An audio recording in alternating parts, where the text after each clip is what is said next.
Good morning.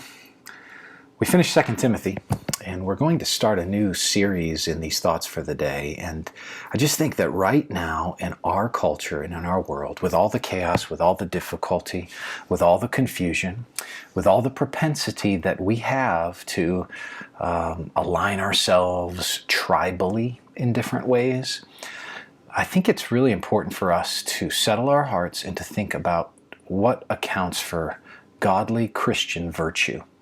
What is it that makes up the rudimentary fabric of our soul in terms of our character and allows us to be able to be godly people in the midst of difficulty?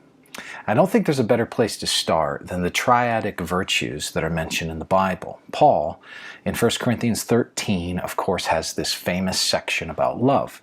At the end of that, in verse 13, he says, "So now faith, hope, and love abide, these three, but the greatest of these is love." Faith, hope, and love. They each have really important directions. In fact, you'll see them picked up on in some different ways. Even in the book of Hebrews, you'll see them picked up on in some different ways, and we'll see that. But you see faith extolled, you see hope extolled, you see love extolled.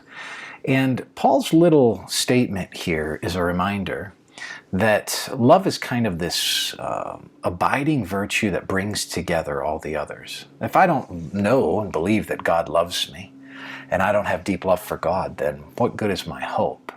What good is my faith in Him in those ways? In other words, there's got to be a sense in which I recognize that God longs for my best interest, and therefore He loves me, and that I in turn long to glorify God, which is of His highest interest, and in that way I love Him.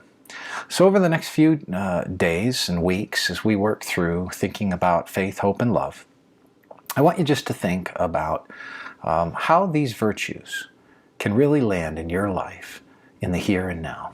May the Lord bless you today as you seek to serve Him.